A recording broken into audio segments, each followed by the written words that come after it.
সাকিব, তোমার জন্মদিনে তোমাকে অনেক অনেক শুভেচ্ছা এবং শুভকামনা তোমার জন্য।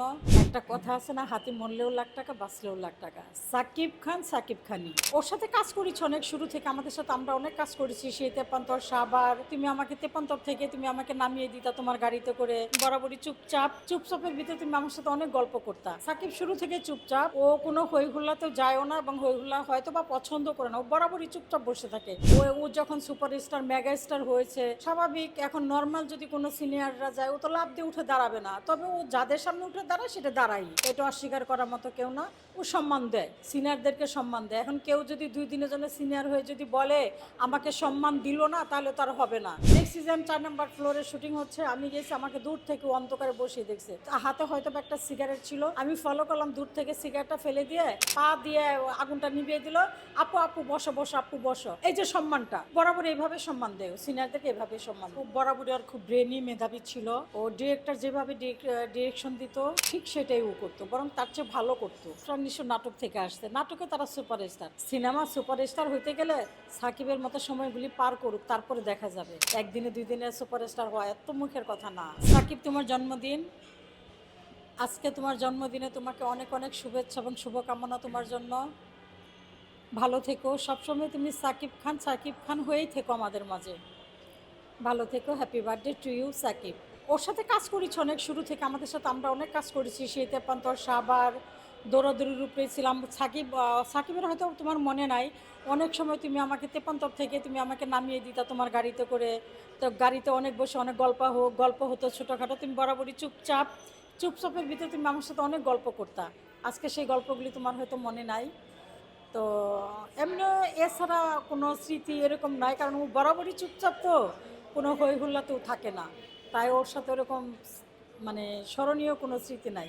একসাথে কাজ করছি, শুটিংয়ে ছিলাম, গল্প হয়েছে, বাস এই।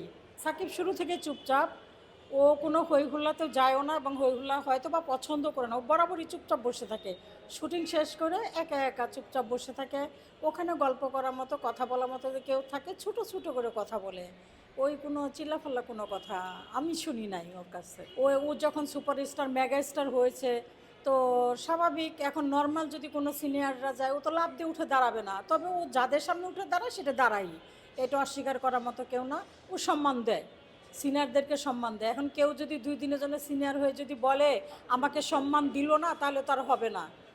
হ্যাঁ, তাহলে আর হবে না। ও সম্মান দেয়, সিনিয়রদেরকে সম্মান দেবে। আমি দেখছি, আমার ক্ষেত্রে দেখছি যে 4 নম্বর ফ্লোরে শুটিং হচ্ছে, আমি গেছি, আমাকে দূর থেকে অন্ধকারে বসিয়ে দেখছে, হাতে হয়তো একটা সিগারেট ছিল, আমি ফলো করলাম দূর থেকে, সিগারেটটা ফেলে দিয়ে চাপা দিয়ে মানে পা দিয়ে আগুনটা নিভিয়ে দিল।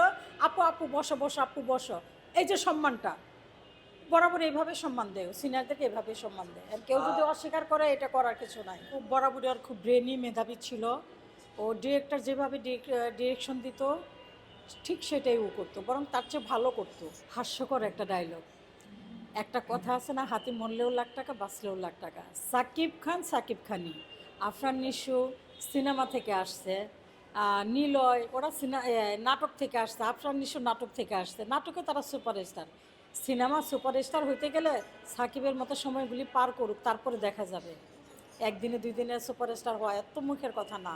অডিয়েন্সদেরকে নিয়ে বলবো যে তোমরা সবাই বাংলা ছবি দেখো, বাংলা সিনেমা দেখো, বাংলা সিনেমাতে আসো, বাংলা সিনেমাতে আসো, হলে আসো। অনেক কষ্ট করে একটা পরিচালক প্রযোজক একটা ছবি বানায়, অনেক সাধনা করে, একটা সন্তানের চেয়েও বেশি আগলিয়ে রেখে একটা সিনেমাকে। আপনারা সবাই দর্শকরা হলে আসেন, বাংলা ছবি দেখেন, আমাদেরকে উৎসাহিত করেন। ভালো থাকবেন, আসসালামু আলাইকুম, ভালো থাকবেন।